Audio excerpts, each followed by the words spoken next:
en espérant que les tambours s'arrêtent. Parce que vraiment, je n'en peux plus. Je suis fatiguée. Arrêtez, s'il vous plaît. Je vous en supplie. Je suis au bout de ma vie. Ils en ont rien à péter. Non, ils en ont rien à foutre, mais ils ont raison.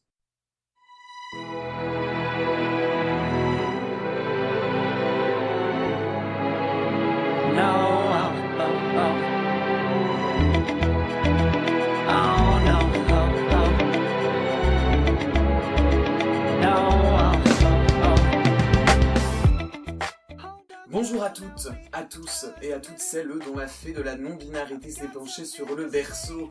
Vous écoutez Ctrl Z, le podcast qui refait le monde et l'actualité du mois qui vient de s'écouler. Bien que je ne consomme pas le fruit de la vigne, le mois d'avril m'a bien saoulé. Entre le taf, les cours, le montage du podcast, pardon, j'ai 2 semaines de retard d'après les règles que je me suis moi-même fixées. Comme je ne dispose pas d'utérus avec ce podcast, j'aime à croire que le destin m'a concocté un syndrome pré- et post-mensuel qui consiste en une longue fatigue informationnelle qui s'éterniserait à cause d'une pilule qui a un peu de mal à passer.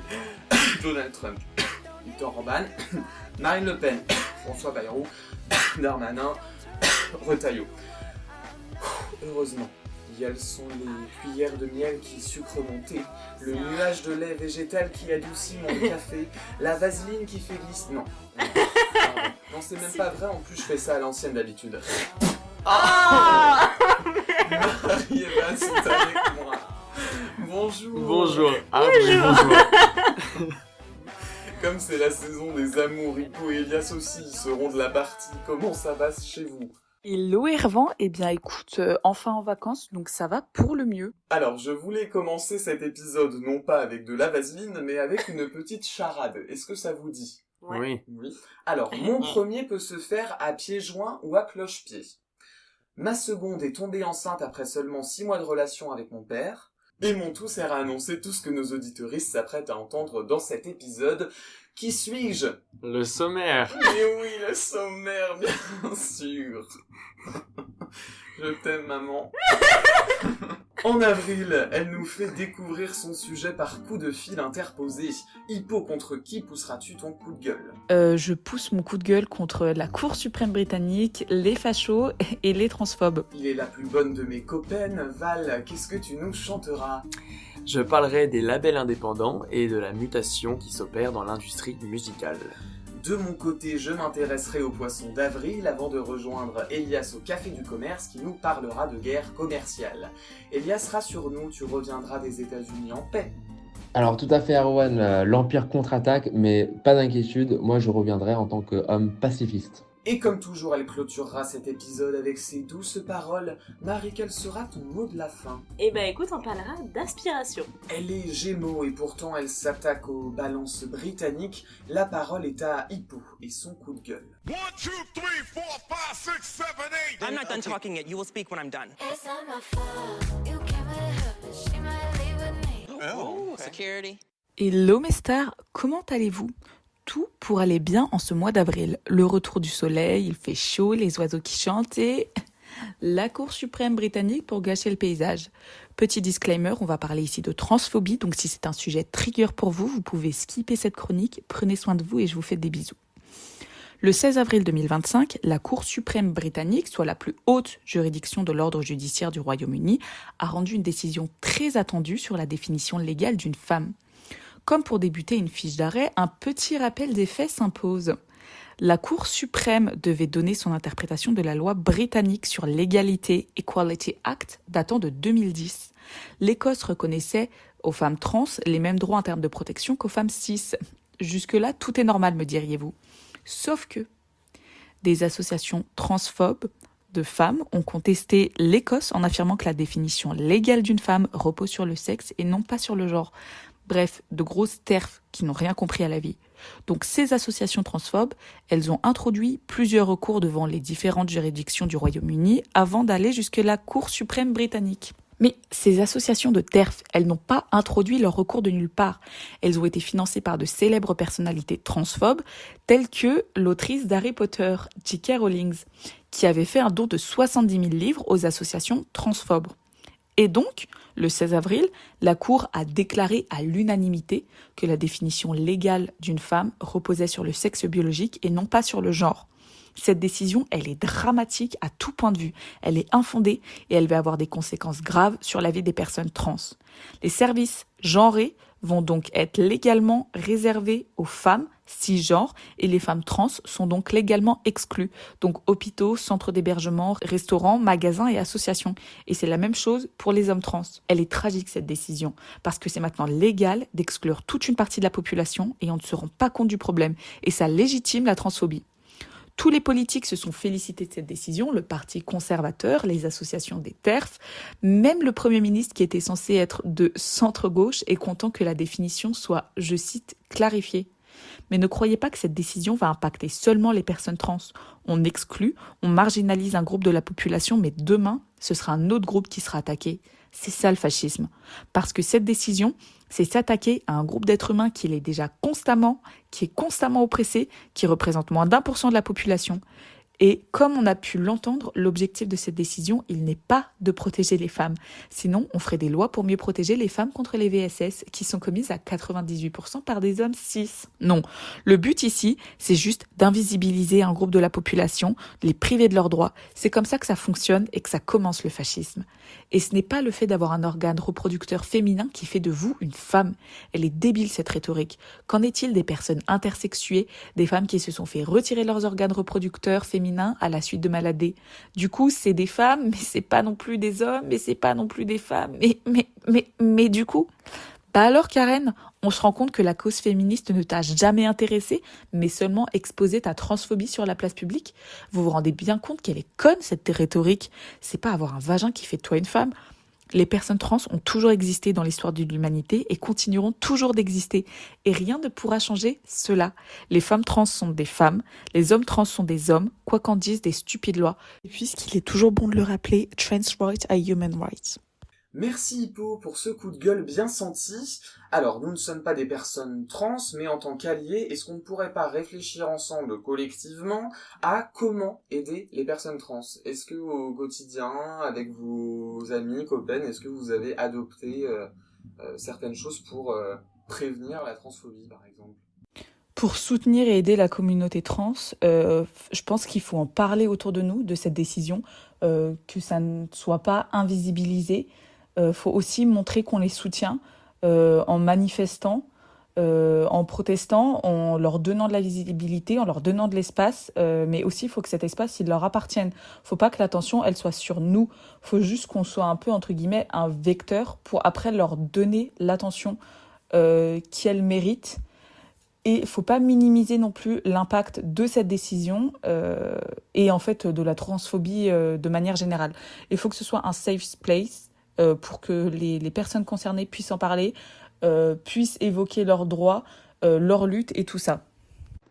Concrètement, la décision de la Cour suprême britannique est une honte et tous les politiques qui soutiennent ça du point de vue international et national devraient avoir honte concrètement. Ça montre qu'il faut encore plus soutenir les personnes transgenres. Et pour les soutenir, il y a des choses de base, hein. Respecter les pronoms, soutenir les associations trans. Alors, on peut les soutenir financièrement ou même humainement.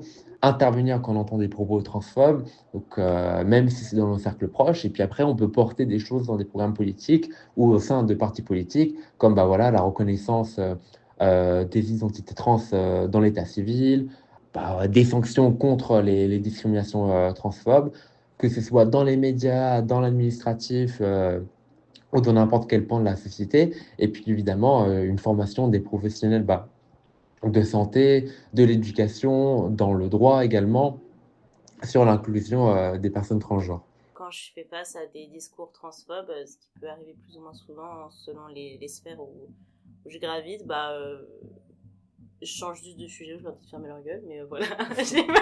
J'avoue que j'ai pas de solution miracle. Moi, j'en ai jamais été témoin avec parce que je pense que les amis trans que j'ai ont un fort passing. Du coup, il n'y a pas un doute entre deux, en tout cas pas lorsque j'ai été là. Donc, j'ai pas trop eu à avancer quoi que ce soit, heureusement.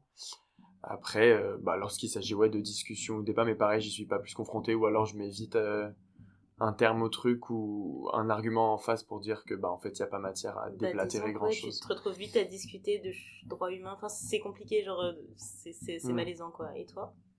Alors, en fait, la question était un petit peu visée, comme d'habitude, j'écris aussi pour me servir, évidemment. Alors, lors d'une table ronde sur les masculinités que j'ai animée le 14 avril dernier, il y a un truc tout bête que m'ont rappelé mes intervenantes, c'est de se présenter en rappelant ses pronoms. Exemple, bonjour, moi c'est Erwan, il.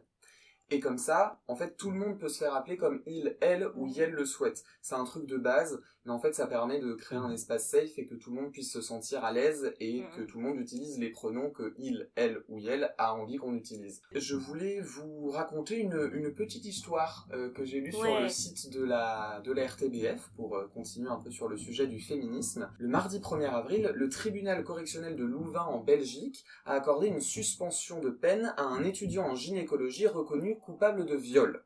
Je répète, l'étudiant a été reconnu coupable de viol, mais la cour n'a pas prononcé de peine car il avait, je cite, une personnalité favorable, comprenez, riche, blanc et sans casier judiciaire.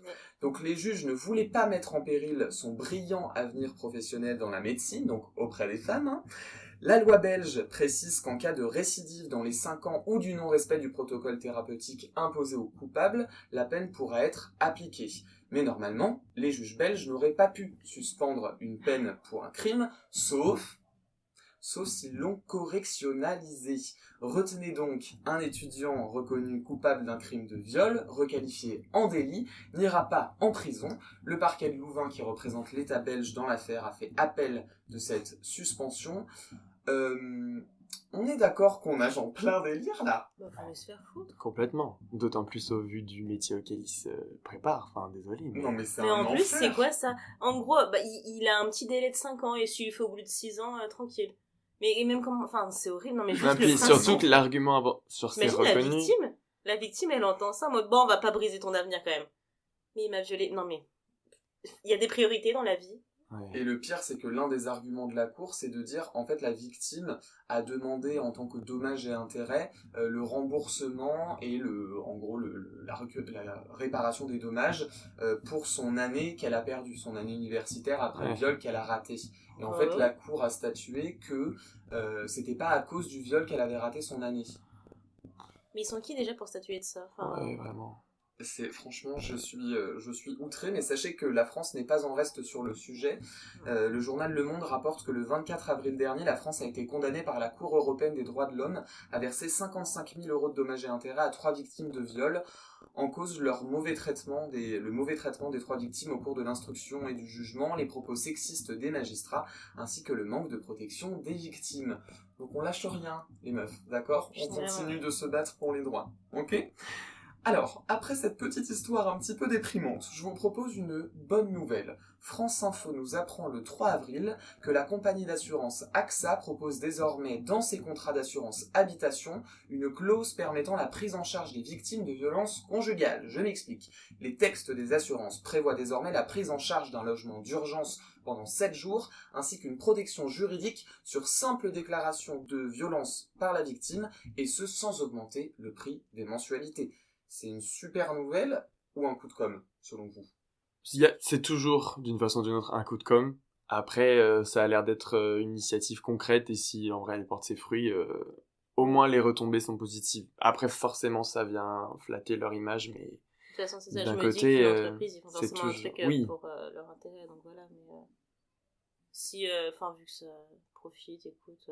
on prend ce qu'il y a à prendre, finalement. Vraiment, pour le coup, c'est quand même une bonne initiative. Ouais.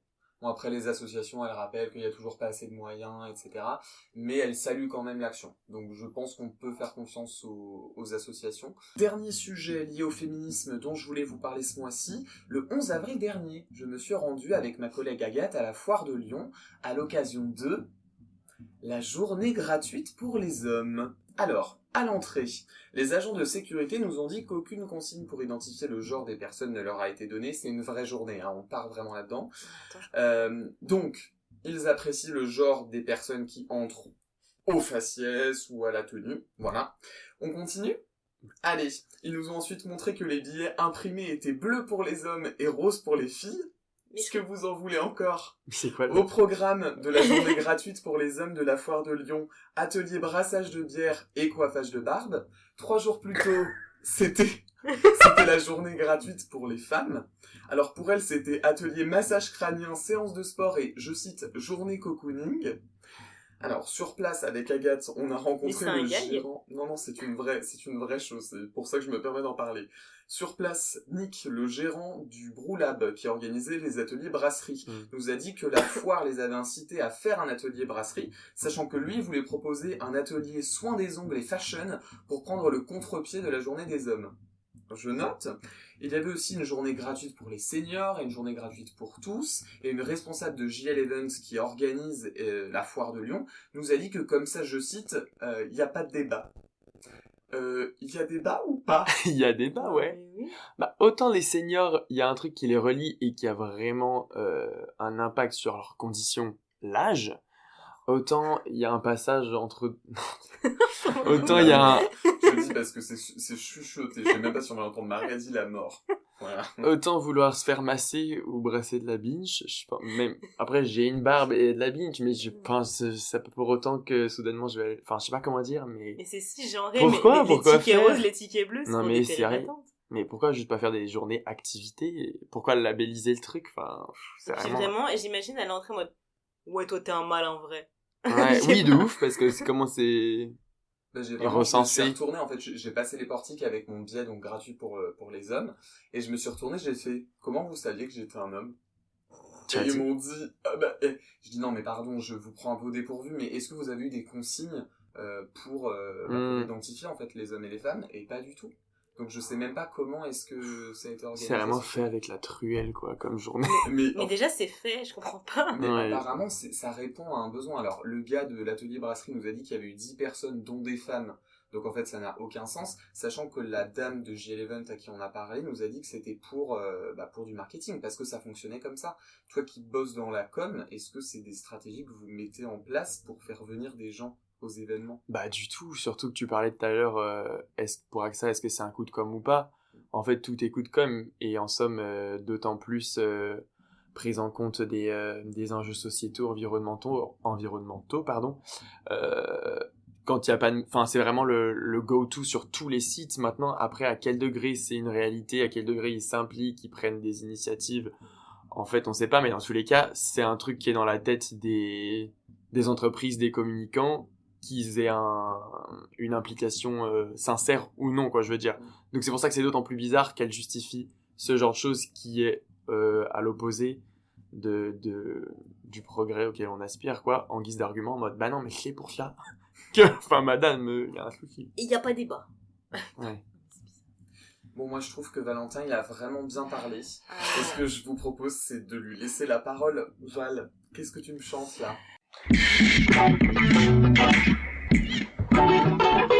Let's go.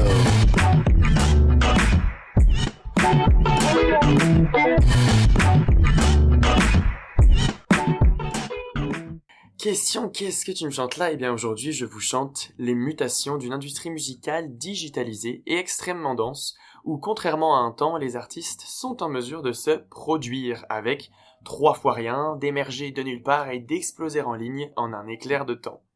Bon, c'est un peu le scénario rêvé. Mais ça prend de plus en plus des allures de réalité. Et ça passe donc, comme je l'ai dit, par l'autoproduction, la création d'un label indépendant détenu par les artistes. C'est ce qu'a d'ailleurs récemment fait Aya Nakamura, après avoir quitté le sien, REC, ou REC 118. Elle explique aspirer à avoir une mainmise totale sur l'ensemble des décisions stratégiques concernant sa musique, de la DA au choix des singles en passant par ses équipes. Bien loin de nous à l'époque où l'on avait une poignée de têtes d'affiche en guise d'idole de toute une génération. Bon, si je vous dis reine des années 90, vous me citez qui? Madonna? Ah, Ah, c'est plutôt? Alors, elle règne, mais c'est vrai que ça pop. En plutôt 80, je pense à 3 autres noms que t'as sûrement... Ah, les divas. Ouais, les Les The Divas. Whitney Houston. Ouais, Whitney Mariah Houston, Carey, c'est ça, et bien sûr, la grande Céline. exactement. On pense à ces 3-là, mais alors dans les années 2000-2010, bon, elles sont déjà plus nombreuses, et que dire de la décennie actuelle, c'est difficile de se restreindre à 2-3 noms. Les artistes peuvent en fait se promouvoir à partir de leurs propres canaux digitaux à moindre coût, ce qui s'aligne d'ailleurs avec les techniques de promotion et de positionnement actuelles des marques en règle générale, et ce qui permet de déroger aux rouages ancestraux de l'industrie.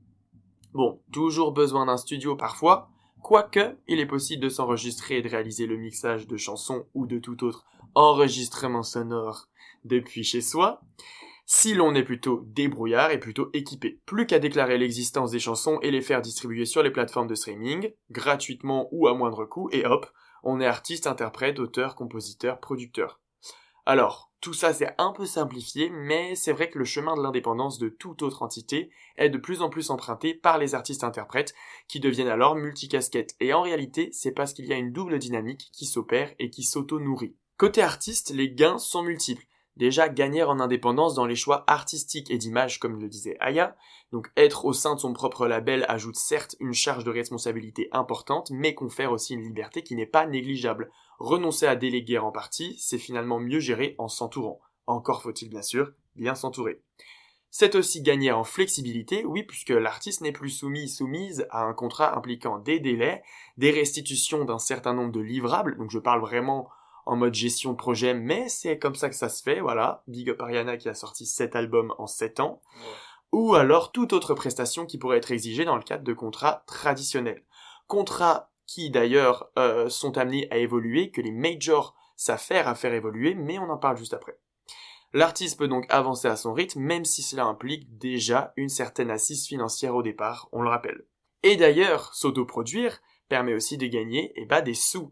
Oui, parce que signer en major, c'est traditionnellement céder 80% de ses droits à une maison de disques qui devient officiellement productrice du phonogramme. Elle est donc majoritairement détentrice de ses droits qui sont à distinguer des droits d'auteur, auxquels l'artiste peut prétendre aux côtés de ses éditeurs et de ses autres parties prenantes créatives si son implication dépasse la simple interprétation des chansons qu'il ou qu'elle chante.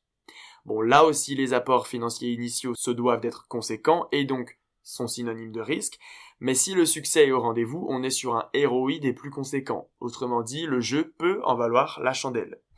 Côté major, on pourrait penser qu'ils souhaiteraient lâcher un peu de mou, et c'est partiellement le cas, du moins au gré de l'artiste, en ayant recours aux maisons de disques pour l'édition de leur musique ou de leur distribution, par ailleurs, donc la fabrication, la commercialisation, ou alors la mise à disposition physique ou numérique des œuvres. Merci par ailleurs au site Actu Juridique dont les ressources sur les contrats obligations m'ont permis de préciser ces notions. Mais bon, autrement, les maisons disques, elles resserrent la vis à l'inverse et s'assurent de signer des artistes dans leur entièreté, qui vont alors céder une partie importante de tout le revenu que leur nom engrange. Autrement dit, avec des contrats à 360, qui impliquent les ventes musicales, mais aussi les revenus de concert, le merchandising, les partenariats avec les marques. Alors ces contrats ont toujours existé, et tendent d'ailleurs à défavoriser l'artiste, c'est donc d'autant plus étonnant qu'ils reviennent à la charge à l'heure actuelle. Mais bon, les majors doivent bien chercher à maximiser leur rentabilité autrement, le streaming ne paye pas. Elles ont d'ailleurs intérêt à promettre monts et merveilles à leurs artistes, et notamment à investir en eux et en elles, afin que leur rayonnement à large échelle assure une part résiduelle décente de revenus. Ce qui est par contre pire, c'est que certains contrats comprennent maintenant des clauses qui n'ont jamais existé auparavant. Et là je pense à toi Mary et à ton idole, puisqu'en effet certains impliquent l'interdiction de réenregistrement sous d'autres entités des chansons, et ça fait suite au chamboulement énorme causé par Taylor Swift, qui n'ayant pu prétendre à l'acquisition de ses droits sur son propre catalogue musical, rappelons-le, a réenregistré toute sa discographie sous son propre label, ce qui a fonctionné si l'on s'en tient aux ventes enregistrées par millions lors de premières semaines de commercialisation. Alors suggestion, à vrai dire pour nous auditeurs, auditrices, j'en ai pas trop en vrai. Mais si vous êtes artiste et que vous souhaitez vous lancer, comme dirait Lauren des Fifth Harmony, read your contracts. Ayez conscience de ce à quoi vous pouvez prétendre et renoncer, pensez bien le pour et le contre, faites-vous conseiller par des pros qui ont vos intérêts en ligne de mire. Bon, je sais pas pour qui je me prends à vous faire ces conseils, mais je me prends. En bref, enregistrez, créez, vendez, cédez, amassez, chantez, performez, créez, je l'ai déjà dit, mais ne cessez pas, et célébrez sans vous oublier. Merci Valou. Thank you. Rassurez-moi, vous êtes complètement indépendant dans vos productions de chroniques. Mais complètement, moi, je suis tout seul. Mais du coup, vous ne touchez absolument pas d'argent. Zéro sou. C'est super. Je suis là avec mes sources, cela dit. C'est la joie de vivre. C'est beau. Alors, une autre source, tiens, l'Institut Montaigne, qui a sorti une étude le 29 avril. En fait, c'est aujourd'hui, jour de tournage, on est vraiment au top de l'actualité. On reparlera de cette étude à la fin de l'épisode, restez avec nous. L'Institut Montaigne révèle que 30% des salariés de moins de 30 ans envisagent quitter leur poste pour créer leur propre entreprise dans les 5 prochaines années. Donc ça concerne pas seulement le milieu de la musique. Est-ce que ça vous dirait d'avoir votre propre petite affaire, comme Aya Nakamura, ou 30% des salariés de moins de 30 ans? Tu veux commencer? Moi, j'en ai vraiment parlé à mes collègues tout à l'heure. Ah oui? En fait, j'ai pas les nommer, mais il y a une de mes collègues qui était un peu en mode saoulée. Et elle me dit, mais viens, on crée un truc, Marie. Je dis, mais tu peux pas me dire ça comme ça. Je lui ai dit, genre, laisse-moi 5 ans. J'ai dit, bah voilà, les 5 ans. T'aurais répondu oui à cette étude. Mais non, mais je me dis, ce serait tellement iconique. Mm. Mais après, Mais voilà. dans quoi? Parce qu'on rappelle, donc Marie travaille dans la grande distribution. Vous voulez lancer un magasin? Une librairie, salon de thé. Ah oui! Pas mal, un petit tiers-lieu un peu. Voilà, avec des décos, des plantes. Parce que Sympa. quand j'ai dit, bah, on peut faire aussi fleuriste, ils m'ont dit, bah, c'est un petit peu trop. Genre, on se perd un peu, j'étais à négocier, Après, tu peux mais... vendre les plantes. Mais oui.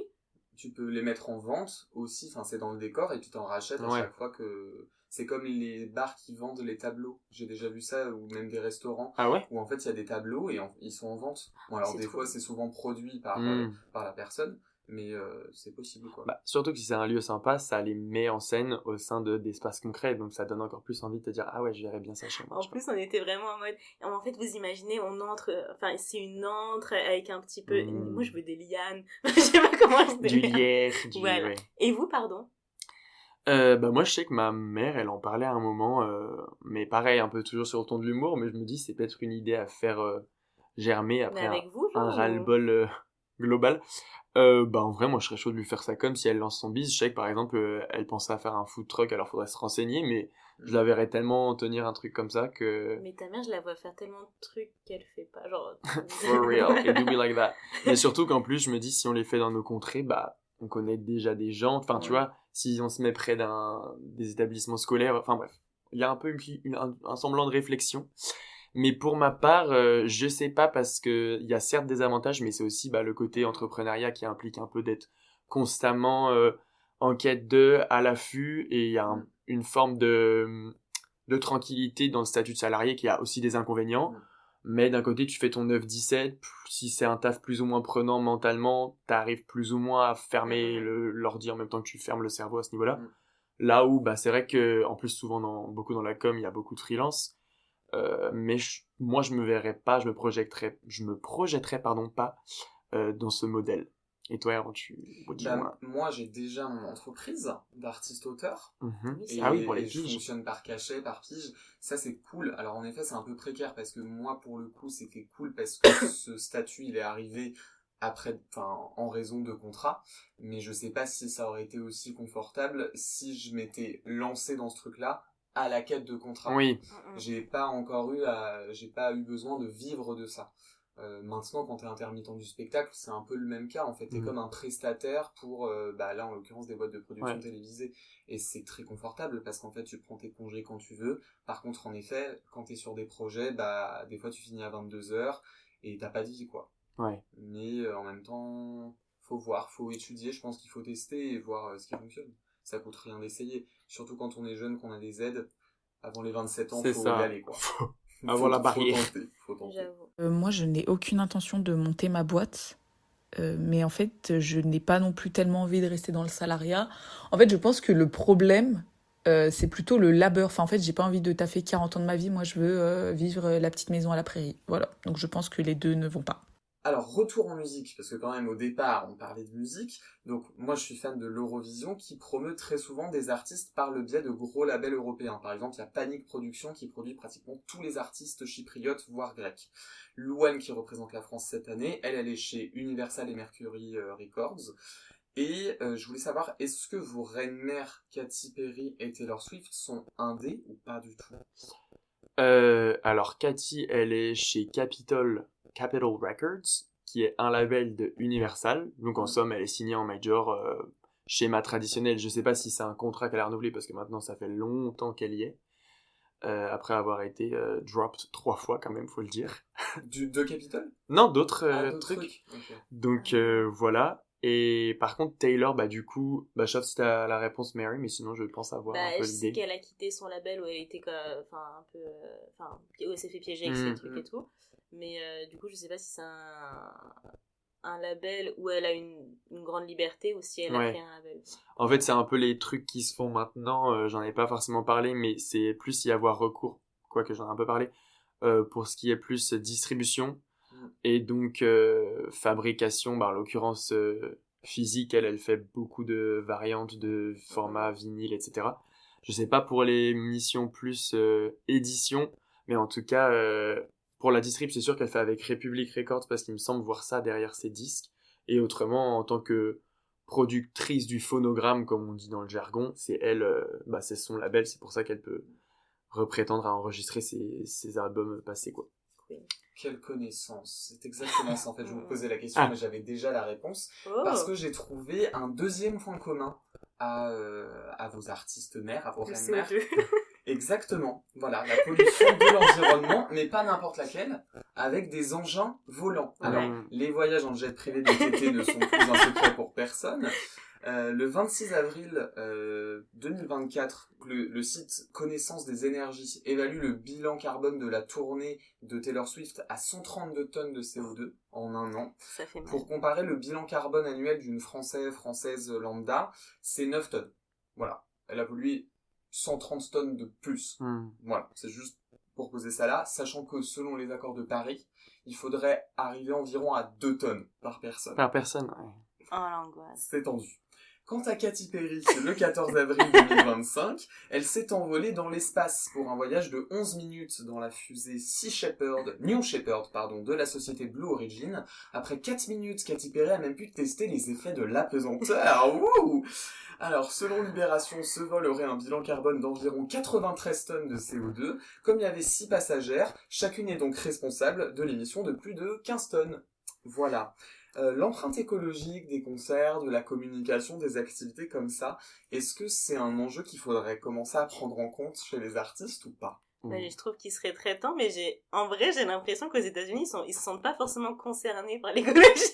Non, mais c'est pas possible. Parce qu'autant les deux, l'une comme l'autre, elles ont des engagements autres, genre le féminisme, les personnes queer, les personnes racisées, mais ça leur échappe. Mais en fait, c'est même pas un sujet, je crois. En fait, c'est ce que je me suis... Bon, moi, j'avoue, ça m'a fait chier de la voir se faire bâcher once again parce que elle est souvent... Puis d'ailleurs, elle s'en est pris plein la gueule alors qu'elles étaient 6. C'est le 11e voyage. Après, c'est le plus gros nom. Parce que c'est une femme aussi. Hein. Oui, après, c'était que des femmes en l'occurrence, mais vu que c'est le plus gros nom, voilà. Mais c'est vrai que c'est un fait qu'en fait on pourrait pas tous faire ça, quoi. Si la terre entière fait ça, oui, heureusement, c'est ça que je veux dire.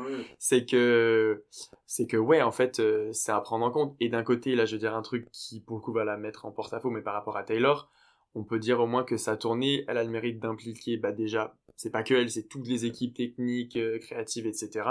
Et que c'est quand même des moments qui concernent des centaines de milliers de fans. Là où pour Makati, c'était son kiff perso à elle et à 4 autres meufs durant peu de temps. Donc voilà, et c'est pour ça que je me demandais, est-ce que elle s'est juste pas renseignée parce qu'en fait c'est un non-débat, l'impact écologique, ou juste on lui a dit, elle est en mode I don't give two shits.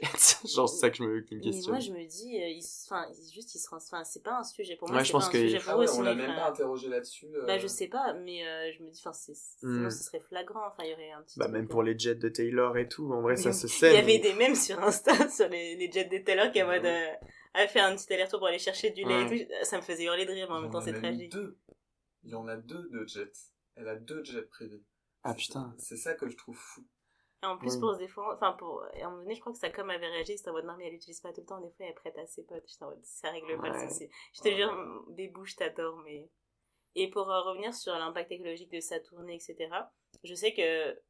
Je pense, elle a pas fait trop. Elle a pas du tout fait d'efforts, mais je crois que c'est pas Coldplay, justement, qui avait fait des efforts par rapport à ça, où. Genre, c'est possible s'ils y mettent du leur, de réduire leur impact. Après, il sera pas de zéro, parce que forcément, voilà, mais je pense que ça implique de dévouer et du temps et de l'argent pour s'en soucier et en prendre en compte, et que en fonction des convictions des artistes et des équipes, c'est plus ou moins un enjeu, quoi. Développer une conscience, quoi. Je pensais aussi au groupe Chaka Ponk qui a décidé en 2024 d'arrêter en fait complètement les tournées pour des raisons écologiques. À France Inter, ils ont déclaré « Fini les grosses scénographies, on a pris conscience qu'on était devenu une partie du problème ». Donc l'idée, c'est maintenant, ils vont produire de la musique encore, mais ils vont réfléchir à comment la promouvoir et la présenter au public pour que l'impact écologique soit le plus faible possible. Et puisqu'on parle environnement, je vous propose de parler des poissons d'avril. Mais oui, le 1er avril, c'est la journée de la blague, de la gaudriole, de la farce, de la boutade. Voilà, et bien selon un article du journal Le Monde, cette fête de la vanne est particulièrement populaire en France. Et oui, la France, ce pays de rigolos, où tu peux chier sur l'Europe pendant toute ta carrière politique, mais lui voler 4 millions d'euros. La France, ce pays de comiques où tu peux faire barrage à l'extrême droite en appliquant son programme. La France, ce pays où la grande cause nationale est le féminisme, mais où tu nommes Aurore Berger au ministère de l'Éducation Femmes-Hommes. Mais pourquoi le 1er avril, me diriez-vous ? Avant, l'année commençait à l'arrivée du printemps. D'où le fait que Sarkozy ait été condamné à 3 printemps de prison, dont un ferme. Voilà, donc à l'époque, pour fêter la nouvelle année en avril, on s'offrait des cadeaux. Une petite mort de Jean-Marie, une grosse condamnation de Marine, la fin de C8. Oui, je vous donne quelques idées de cadeaux pour vos prochaines birthday parties, comme dirait Jean-Jacques, je te donne. Puis, avec la signature de l'édit de Roussillon, en 1564, la France adopte le calendrier grégorien, celui qui commence en janvier et finit en dépression. Alors, malgré ce changement de calendrier, nos ancêtres ont décidé de maintenir leur tradition de s'offrir des cadeaux en avril, mais en version miteuse. Exemple, quand tonton Jean offre Mein Kampf à sa nièce qui voulait jouer à Minecraft. C'est pas juste. Et le poisson, alors, bah oui, le poisson, pourquoi le poisson d'avril ? Et bah là, il y a plusieurs hypothèses. Soit c'est un rapport avec Carême, vous savez, c'est le ramadan version Weight Watchers. J'ai perdu 30 cm de tour de taille avec Comme j'aime Jésus. En avril, on profite du manque de récolte pour crever la dalle pendant 40 jours. La gourmandise est un vilain péché. Mangez plutôt le corps du Christ après la messe dominicale avant de déguster votre maquereau sans saveur. Deuxième hypothèse, on a choisi la symbolique du poisson, parce que c'est le début de la saison de la pêche. Michel Sabor. Ouais, bah ça doit être le poisson d'avril, ça. Bon, j'ai écrit ça hier soir, je m'excuse, vraiment. Soit, troisième hypothèse, c'est une ref à Jésus, encore lui. En fait, le poisson, c'était l'emblème des premiers chrétiens et chrétiennes, et force est de constater que l'église catholique, encore aujourd'hui, a une sacrée expérience dans la noyade de poissons quand il s'agit des violences sexuelles sur les enfants. Bon, dernière hypothèse rapportée dans l'article du Monde, le poisson, c'est juste un hommage à un gars qui s'est échappé d'une prison à la nage. En avril. Voilà. Donc, je propose donc de remplacer le poisson par la marine d'avril, plus à propos en 2025. Le 1er avril, on condamne tout le fascisme bourgeois pour le mettre derrière les barreaux avant la fête des travailleuses du 1er mai. Ouais. Est-ce que ça vous dit, on fait ça maintenant ? C'est ça. Complètement partante pour remplacer le poisson d'avril par les marines d'avril. Bon, alors c'est super cette histoire, hein, mais ce qu'on veut, nous, ce sont des blagues. Ouais, mais sauf que France 3 explique que les journaux télévisés ont arrêté de créer des faux journaux d'information le 1er avril parce que Donald Trump le fait déjà très bien tout seul. À l'ère de la post-vérité, il est difficile de distinguer le vrai du faux et ce n'est pas la déclaration d'impôt de Le Pen ou les comptes de campagne de Sarko qui diront le contraire. Du coup, je vous propose de jouer à un petit jeu. Je vais vous donner des infos et vous devrez me dire si ce sont des vraies infos ou des poissons d'avril. Ok. Attention, c'est parti. Une pétition a été lancée pour interdire les aquariums dans les métros. Vraie info ou poisson d'avril ? Il y a des Vraie aquariums Et oui, et Elias doit le savoir, à Lille, la Voix du Nord rapporte que dans la station Montebello de la ligne 2 du métro, des poissons sont enfermés dans 4 aquariums incrustés dans les murs de la station. Et oui, une pétition lancée le 7 mars cumule aujourd'hui plus de 1000 signatures sur change.org. Les poissons sous la terre, on arrête, on est d'accord. Plutôt dans l'eau. Plutôt dans l'eau, c'est mieux. Alors, deuxième info.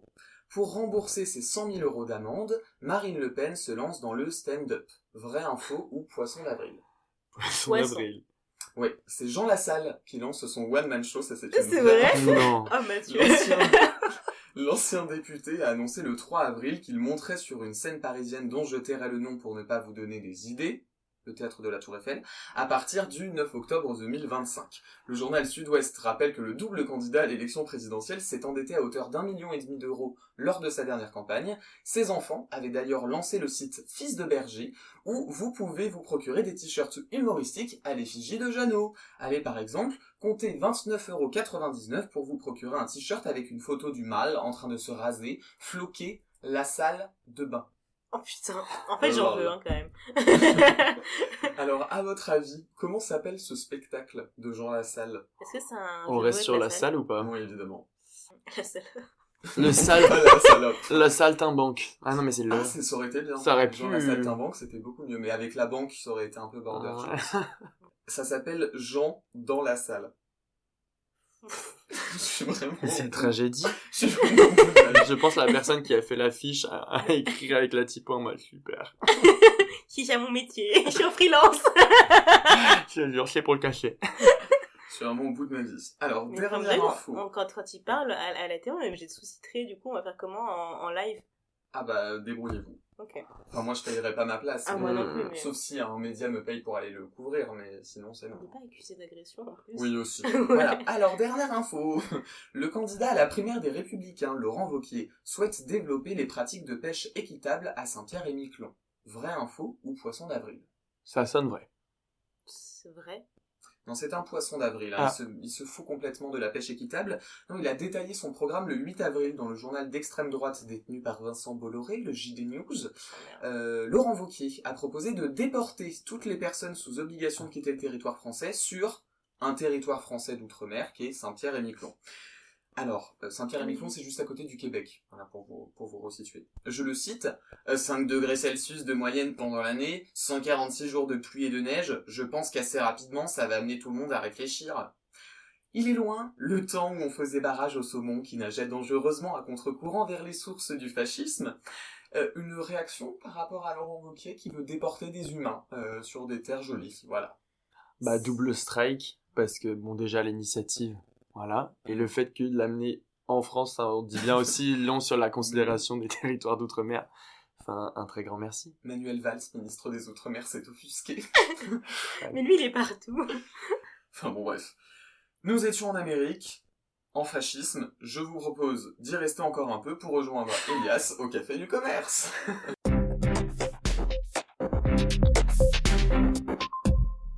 Vous savez, parfois, ce qui ressemble à une simple histoire de taxes ou d'échanges commerciaux cache en réalité un enjeu énorme. Un peu comme si derrière une dispute sur des baskets ou des batteries électriques se jouait en fait l'équilibre du monde. Et c'est exactement ce qu'il se passe avec la guerre commerciale lancée par Donald Trump. Depuis son retour à la Maison-Blanche début 2025, Trump a relancé une offensive commerciale massive contre la Chine. On parle de droits de douane allant jusqu'à 145% sur des produits comme le textile, l'électronique ou les voitures électriques. Une attaque qu'on n'avait pas vue depuis la grande crise économique des années 1930. Évidemment, la Chine a répliqué, en taxant des produits américains comme le soja, le maïs ou encore les semi-conducteurs. Résultat des courses, ce bras de fer ne touche pas seulement les grandes entreprises. Chaque foyer américain perd en moyenne plus de 1200 $ par an et le PIB des États-Unis devrait baisser d'environ 0,8%. Mais Trump ne fait pas tout ça juste pour protéger des emplois. Derrière les slogans du style Made in America, il y a une stratégie politique. Créer un ennemi extérieur, agiter la peur d'une Chine menaçante et détourner l'attention des vrais problèmes américains, comme la montée des inégalités, la désindustrialisation ou la financiarisation de l'économie. Et surtout, ce n'est pas seulement un combat contre la Chine, c'est aussi une lutte pour préserver l'hégémonie américaine. Depuis 1945, le dollar est la principale monnaie mondiale. Mais aujourd'hui, sa place dans les réserves de change baisse doucement, pendant que le yuan chinois monte en puissance. C'est ce qu'on appelle le piège de Thucydide. Quand une superpuissance voit émerger un rival comme les États-Unis face à la Chine, le risque de confrontation devient presque inévitable. Trump essaie de freiner cette montée en bloquant des entreprises comme Huawei, en interdisant des technologies chinoises et en forçant ses alliés à faire pareil. Mais ce faisant, il pousse surtout la Chine à devenir de plus en plus indépendante technologiquement, à accélérer ses recherches et à construire ses propres réseaux. Résultat, au lieu d'affaiblir la Chine, ça fragmente l'économie mondiale et rend tout plus instable. En parallèle, Trump attaque aussi sa propre banque centrale, la Réserve fédérale, en menaçant le chef Powell parce qu'il veut une baisse des taux d'intérêt. Son objectif, rendre le dollar plus faible pour rendre les exportations américaines plus compétitives et surtout pour réduire le coût de la dette américaine. Mais là, il tombe dans ce qu'on appelle le paradoxe de Triffin. Je vous explique simplement. Pour que le dollar reste la monnaie du monde, tout le monde doit avoir confiance en sa valeur. Si Trump le fait trop baisser pour booster son économie à court terme, les autres pays vont perdre confiance et commencer à abandonner les dollars pour d'autres monnaies comme le yuan, l'euro ou même l'or.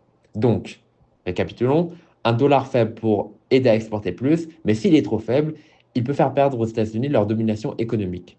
Bref, Trump joue avec un équilibre extrêmement fragile. Et au fond, cette guerre commerciale, ce n'est pas une guerre pour sauver les ouvriers américains. C'est avant tout une guerre pour protéger les profits des ultra-riches. Depuis des années, le taux de profit des industries est en berne. Produire, investir dans des usines, ça rapporte de moins en moins. Alors Trump arrive avec ses grandes solutions. Il impose des droits de douane massifs pour protéger l'industrie et en parallèle, il distribue des subventions massives aux grandes entreprises, censées relocaliser ou réinvestir. Sauf qu'en réalité, cet argent ne sert pas à recréer des emplois de qualité. Il gonfle surtout les profits des patrons, les dividendes versés aux actionnaires et la valeur des actions en bourse. Pendant ce temps, pour les travailleurs, on leur demande plus de flexibilité, plus de productivité, tout en leur disant qu'ils doivent être compétitifs face aux pays étrangers.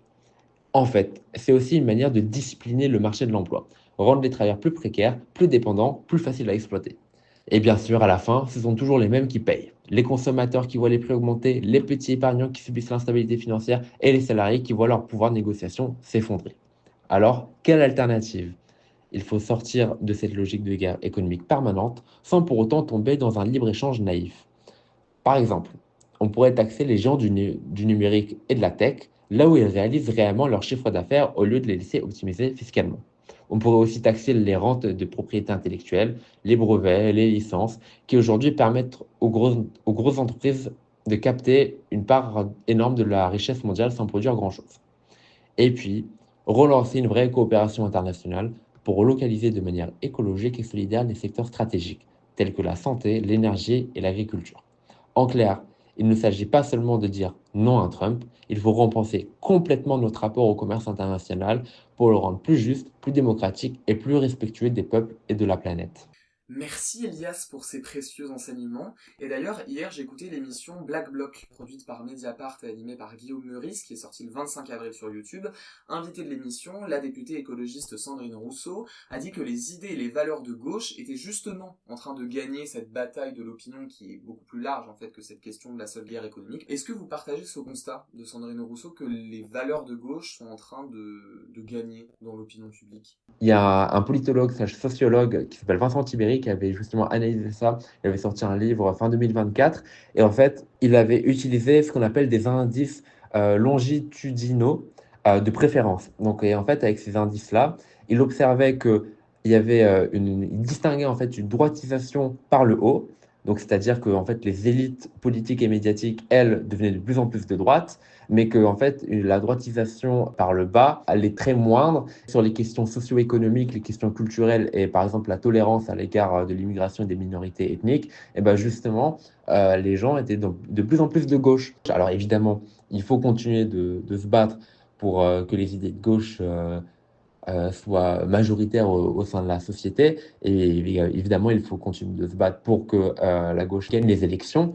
Mais en tout cas, au fil du temps, on observe que les idées de gauche gagnent de plus en plus de terrain. Je pense ne pas pouvoir répondre à cette question, enfin un peu comme nous tous, parce qu'en fait je pense qu'on est vraiment dans des bulles, clairement, où en fait à peu près tout le monde autour de nous est de gauche, et souvent de gauche radicale, et en fait, quand on regarde les sondages, quand on regarde les votes et tout ça, c'est absolument pas ça que ça traduit, mais nous on vit un peu dans nos bulles où en fait tout le monde, on est entre gauchias quoi, donc je saurais pas me prononcer sur la question. J'ai l'impression que c'est en recul, au contraire. Je sais pas si c'est en recul, j'ai l'impression que c'est ce qui était l'entre-deux va s'affiner. Enfin, en fait, je sais pas. Parce que en fait, c'est plus les deux opposés radicales qui augmentent, je dirais, mais que c'est de plus en plus polarisé. Ouais, voilà, c'est ça que je veux dire. Donc je dirais pas que j'ai ce constat global. Tu dirais quoi toi? C'est difficile de savoir. C'est pour ça que je suis allé voir un sondage paru le 14 avril, même si j'aime pas trop les sondages. Mais Harris Interactive a sorti un sondage qui interroge un panel de 1000 Français et Françaises sur le potentiel électoral des personnalités politiques pour les présidentielles de 2027. C'est-à-dire qu'on a posé la question aux gens, on leur a donné une liste de personnes, et ils ont répondu si oui ou non ils seraient susceptibles de voter pour eux. Est-ce que vous seriez capable de me donner le top 5 ? L'idée c'est qu'on regarde si ces personnalités sont plutôt de droite, plutôt de gauche, et si en effet, dans l'opinion, les valeurs de gauche, en tout cas d'un point de vue politique, sont en train de gagner. À votre avis, c'est qui ? Bardella, s'il n'y a pas Le Pen, en fait, je sais pas si... il y aura pas Le Pen. En fait, ils ont interrogé sur plein de noms, donc il peut avoir tous les noms d'un même Ah. parti. Il peut avoir Bardella et Le bah Pen. si, ouais, quoi que oui. Le Pen Bardella. C'est les deux premiers. Alta. Oh Ok. là là, allez, quittons ce pays. Mais... Ok. Bah, Édouard Philippe. Édouard Philippe, tout à fait, c'est le troisième. Mélenchon. Mélenchon, il est à Arrête. 14%. Donc il est très très loin. Hein. Il est, C'est con qui se il bat. a plus de 23% de points de moins que Jordan Bardella. Ok. Il est derrière Benoît Hamon, pour vous dire. Mais Le c'est pas... premier mec de gauche, il est 7ème, et c'est Raphaël Glucksmann. Oh non, en plus, c'est même pas la gauche. Highly good. Et après, le deuxième mec de gauche, c'est Bernard Cazeneuve. Et Putain, c'est mais quoi le stop. panel de sondés? Il y a des infos sur Alors, ça c'est le panel d'Harris Interactive, donc ils disent toujours qu'ils sont représentatifs. Normalement, les résultats sont pondérés avec les quotas, c'est-à-dire qu'ils considèrent par exemple qu'il y a 50% de salariés dans la population, Mhm. et donc si dans leur panel il y a 40%, bah, ils le pondèrent, ils font en sorte que ces opinions-là représentent Ouais, 50%. ça reste quand même... C'est jamais bien. Mais donc, pour vous donner le top 5 dans l'ordre, c'est Bardella, Le Pen, Édouard Philippe, Bruno Retailleau, Non, mais c'est une blague. Gabriel Attal, Gérald Darmanin.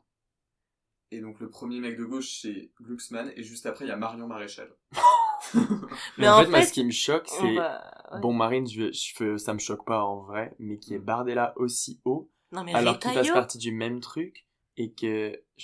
Enfin, il est pas crédible. Autant on peut au moins louer à Guess à Marine qu'elle ait un minimum de... Elle a depuis un certain temps, quoi. d'éloquence, tu Ouais. vois, alors que lui, il se fait des mots... Enfin, comment tu lui loues quoi, du coup?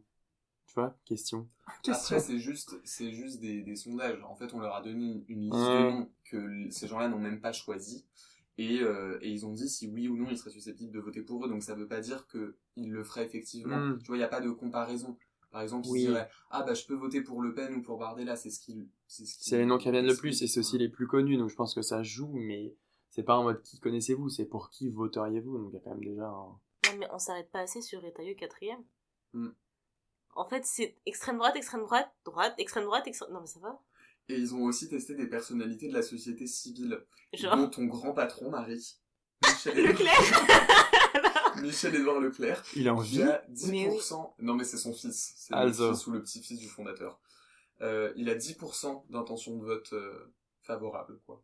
il Mais ça veut est... pas dire que 10% vont voter pour lui, effectivement. Ça veut juste dire que 10% seraient potentiellement prêts à voter pour lui. Mais moi, ça m'étonne que ça soit un patron de supermarché que les gens votent intuitivement en dehors de la sphère politique. Mais parce qu'il est connu, enfin, Il a eu des positions quand il y a eu les gros moments d'inflation. En 2022, Puis 2023. Leclerc, c'est quand même un truc où c'est pas cher et tout. Enfin, je C'est comprends. ça. Voilà, le pouvoir Ouais, d'achat c'est est pas mal. tout ce qui est pouvoir d'achat. Sans vouloir... Ok. Il est de droite ou il est de gauche, monsieur? Droite, non? Bah là, il est noté comme centriste. Comme Macron. Ou... Enfin, ouais, Dis-moi. En même temps, non, il est pas marqué, il est société civile, en fait. Il est de la couleur jaune, donc société civile, mais il est plutôt centriste, plutôt contre les impôts, etc. Il y a une autre personnalité qui a été testée et qui a reçu plus d'opinions favorables que Leclerc. Je crois que je sais, c'est Hanouna. J'ai Oh vu, non, il a dit, mais je ne putain. me présenterai pas en 2027, je suis en mode pitié, dites-moi que c'est une IA. Bah, 11%. 11% Non, mais d'opinions les favorables. gars... Et ils ont même testé Thibaut InShape. Oh. Est-ce que vous connaissiez le nom de Thibaut InShape qui s'appelle Thibaut de la Part? Il a une particule? Ouais. Ok, non, je connaissais pas. Et il a 6% d'opinions favorables. D'accord. Mais c'est le dernier de la liste. Donc ça va. Je sais pas pourquoi je dis ça va alors que ça va pas du tout. Ah, écoute. Mais en fait, c'est une dinguerie. Ça, Le mais c'est que seul des de sondages. gauche qui est... C'est même pas un mec de gauche. Oh, putain, non, mais c'est... Bon, c'est que des sondages, hein. Alors, j'ai vu également ce sondage, donc évidemment, on a Bardella, Le Pen, Retailleau, genre, ils sont tous dans le top 5. Et puis même dans les personnalités préférées des électeurs de gauche, en premier, il y a Ruffin, en deuxième, il y a Glucksmann, et ensuite en troisième, il y a Hollande. Donc, je suis désolé, hein, je ne sais pas où ils ont fait le sondage, peut-être à Neuilly-sur-Seine. Faut pas s'inquiéter, déjà de 1, c'est des sondages. Et aussi, il y a un autre sondage qui est un peu passé sous le radar. C'est un sondage, du coup, pour les élections présidentielles, donc en 2027. Et on a quand même, donc Mélenchon apparaît à 11%. Donc, il est en tête dans la gauche, mais il apparaît à 11%, ce qui est 3 points de plus par rapport au sondage qu'il y avait quelques années avant, 2022. La réalité, c'est qu'il faut commencer dès maintenant pour la campagne municipale, qui aura lieu en 2026, pour que la gauche gagne. Potentiellement aussi quand on fait campagne pour une potentielle dissolution d'ici 2025 avec Macron, et surtout préparer la campagne présidentielle pour 2027 dès maintenant, parce que ça va arriver très très vite. Donc pour pas qu'on se retrouve à un deuxième tour droite contre extrême droite ou extrême droite contre extrême droite, il faut commencer à préparer la campagne maintenant. Parmi les victoires sur le terrain des idées, notons tout de même qu'Emmanuel Macron a annoncé le 9 avril sur le plateau de C'est à vous qu'il était prêt à reconnaître un État palestinien indépendant lors d'une conférence des États-Unis qui se tiendra à New York en juin. C'est pas encore fait, mais je rappelle juste que selon le site des Nations Unies, donc pas un gros site de wokistes, Yasser Arafat a déclaré l'indépendance de la Palestine en 1988. Donc c'est reconnu. Et l'ONU a reconnu le droit du peuple palestinien à l'autodétermination en 1947. Puis une nouvelle fois en 1974. On souhaite donc un bon réveil à l'État français. C'est une bonne nouvelle ça quand même. Oui, mais du coup, pourquoi est-ce qu'il aurait son mot à dire? Enfin, du coup, je suppose que ça va au-delà du mot, c'est plus dans les actions que ça va engendrer, non? Parce que reconnaître si l'ONU a déjà reconnu... C'est qu'Israël va officiellement être condamné de colonisation, puisqu'ils occupent en fait une partie des territoires qui sont attribués à l'autorité palestinienne. Après, c'est pas encore fait. Mais en quoi la déclaration à laquelle prétend Macron aurait plus d'impact que ce qui a déjà été dit avant par l'ONU? Parce que si c'est reconnu unanimement, mais ce ne sera jamais en fait par les États-Unis. Les États-Unis, ils céderont jamais ça. En fait, c'est un viol de frontières, leur colonisation. Ok. Donc du coup, on peut leur mettre encore plus de sanctions internationales. Faut que ce soit unanime? Pas forcément, c'est déjà reconnu, la Palestine. Il y avait l'Espagne et la Norvège, par exemple, qui l'année dernière avaient dit, on le reconnaît maintenant. Et comment l'ONU avait pu le reconnaître à l'époque, si les États-Unis n'étaient pas de... C'est l'Assemblée Générale de l'ONU. Ah oui, donc, mais... la majeure partie des États reconnaissent la Palestine. Fait tous les États du tiers-monde ou du Sud global reconnaissent la Palestine. C'est juste nous, on fait chier parce qu'on soutient Israël, alors que bon, là, il n'y a plus grand-chose à soutenir. Là. C'est clair. Et tu penses que vous pensez que, vu que les États-Unis vont soutenir Israël, ça va avoir un impact sur la décision, sur l'application d'une quelconque décision? Moi, je pense pas. Après, Trump, c'est un malade. Il continuera de soutenir Netanyahou qui va complètement dans son sens. Donc, je vois pas en quoi il y a quelque chose qui va changer, là. Mais bon, assez remanier le passé. CTRL Z, maintenant, on le fait au futur. Et c'est Marie qui va nous expliquer pourquoi, dans son mot de la fin.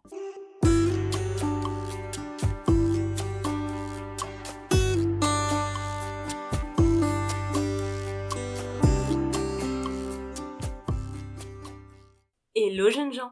Bon, et si on commençait par un petit exercice de respiration? Ah oui. Allez, avec moi. On inspire et on expire. Inspire. Shakespeare. Ouais, là osé. Lourd sur 10.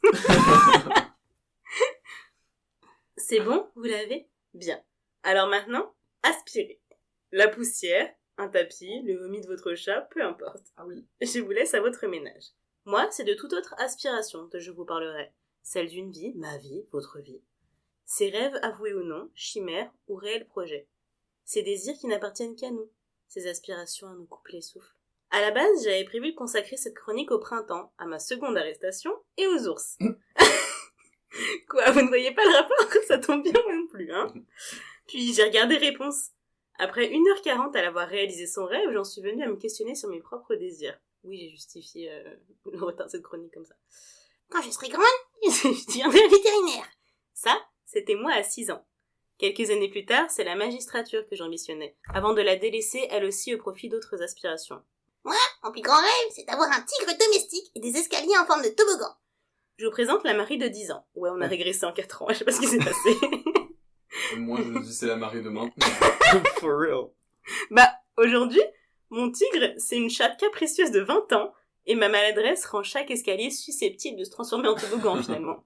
Mais le toboggan escalier, réel projet toujours, hein. Oui. On le note.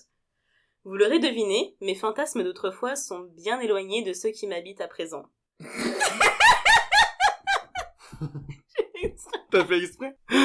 Ah, du heilige. Attends, je lâche les cheveux, là, c'est pas possible. Désormais, mes rêves tournent plutôt autour de voyages, d'écriture et d'amour. Une vraie hippie, comme dirait ma mère. Parfois, j'ai le sentiment d'être en décalage avec le monde qui m'entoure. C'est vrai, quoi. Des gens rêvent de maisons, d'enfants, et moi, je regarde les avions à destination de Lesbos. Mais si chacun a ses propres aspirations, tous se regroupent autour d'un seul et même objectif, les réaliser. On ne prend pas les rêves assez au sérieux.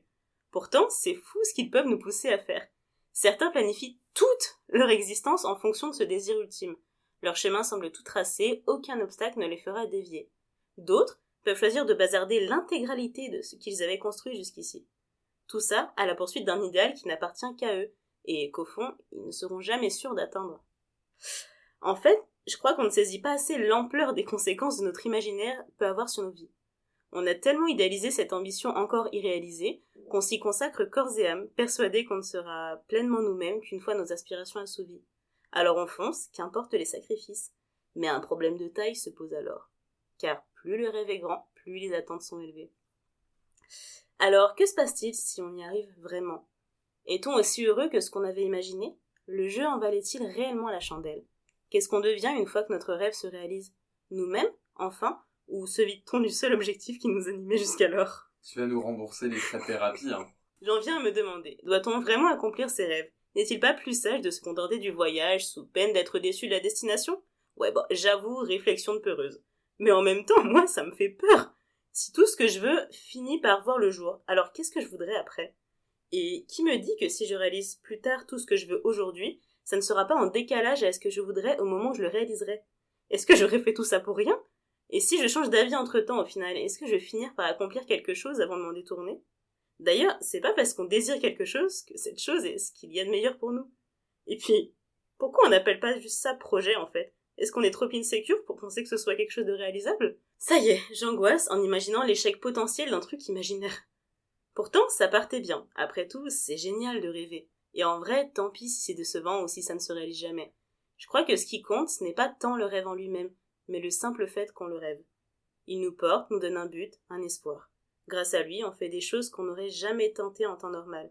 On rencontre, on apprend, on échoue, on réussit, on grandit et surtout, on avance en silence comme tous ceux qui osent faire bouger les choses. Alors, rêvez, jeune gueux. Ne cessez jamais de rêver. Désirez, aspirez, voulez.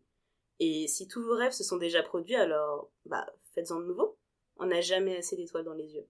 Sur ce, je vous laisse finir votre ménage. Je dois aller dire à ma crush numéro 95 à quel point sa veste lui va ravir en rose comme ça, magnifique. Ah, et la 96 est enceinte, donc je crois qu'il est temps de changer de projet, pour au moins l'une des deux. La vie de jeune fou. Voilà. Merci, j'ai adoré. Quel talent, Marie. Oh. Merci pour cette conclusion apaisante. Alors, pour poursuivre notre conversation, j'ai choisi l'angle des aspirations professionnelles. J'en parlais au début, ou peut-être pas si je l'ai coupé, mystère. Le 29 avril, donc, l'Institut Montaigne a rendu une étude sur le rapport des 16-30 ans au travail, et l'Institut révèle que les jeunes sont beaucoup plus attachés au travail qu'on ne le pensait. Mais avant de rentrer dans ces chiffres, ces données, rassurez-vous, il n'y en a pas beaucoup, est-ce que vos aspirations ou vos rêves sont professionnels ou pas ? Parce que j'ai l'impression que quand on est petit, on dit « Ah, mon rêve, ce serait d'être astronaute. » Katy Perry, si tu nous entends. Mais en fait, c'est très professionnel. Et est-ce que encore aujourd'hui, vous avez des aspirations professionnelles ou c'est plus ailleurs, quoi ? Alors moi, j'ai deux domaines qui m'intéressent beaucoup, c'est la politique et l'économie. J'espère percer dans l'un des deux ou dans les deux un jour. Donc oui, je dirais que mes aspirations personnelles correspondent à mes aspirations professionnelles. Mais après, voilà, j'ai mis du temps à découvrir que je voulais faire ça, à être plutôt sûr de mon choix. Dites-vous que avant, je voulais travailler dans l'événementiel sportif, donc ça n'a rien à voir avec ce que j'ai envie de faire aujourd'hui. Donc voilà, ça évolue, ça change au fur et à mesure du temps.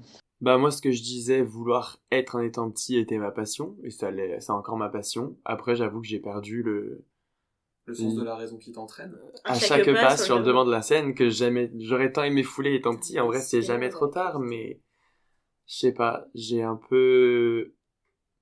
pour ce qui est de ma passion et de ce que je disais vouloir être mon métier plus tard, ce n'est pas le cas à l'heure actuelle. Parce qu'après, ça sort un peu du lot, la musique, le chant, voilà, parce que je précise que c'est ça.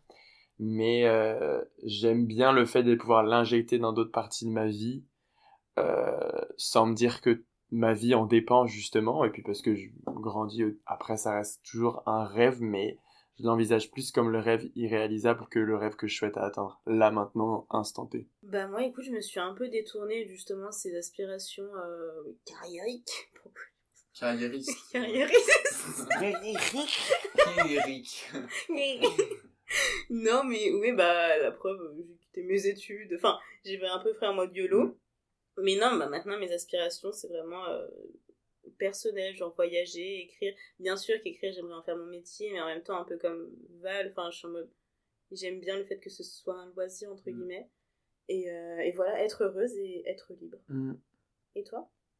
Bah, moi, c'est un peu pareil, en fait, c'est lié à l'Eurovision, à la chanson, à la musique, et donc, en fait, je peux faire les deux, soit l'avoir sur le côté vraiment professionnel, et donc continuer dans le journalisme, être soit un journaliste média qui couvrirait l'Eurovision, qui travaillerait pour l'Eurovision, ou être dans les divertissements, dans la délégation, et participer à la production de ce concours, ou alors y participer moi-même, sachant que je suis pas obligé d'être un chanteur de carrière pour faire l'Eurovision. Il y a plein de personnes qui ont fait l'Eurovision une fois et qui n'ont rien fait d'autre dans leur carrière. Donc c'est pas tant... ça peut être aussi une ambition comme ça, un one-shot, et après je vais ailleurs, quoi, sachant que ça risque d'ouvrir aussi d'autres opportunités. Mais c'est vrai je trouve qu'on réfléchit quand même assez vite nos rêves à partir du travail, et pas tant du travail comme un moyen. Alors toi, c'était un peu l'anti-exemple. Quand je dis toi, pardon, c'est vrai que les gens ne voient pas qui je montre. Je montrais Marie, qui elle, pour le coup, travaille pour... Oui, pour avoir choisir tes rêves. Ouais, c'est ça. Vous savez, moi, ce que c'est mon aspiration désormais? C'est de clore cet épisode, qui fait déjà beaucoup plus d'une heure. Merde. Oui, lors de clore ce 9e épisode de Contrôle Z. Marie, Valipo, Elias, merci beaucoup. Contrôle Z revient dans un mois pour refaire le monde et l'actualité du mois de mai. D'ici là, n'oubliez pas de faire ce qu'il vous plaît. Avec votre consentement libre et éclairé, je vous fais des bisous. Prenez soin de vous. Ciao.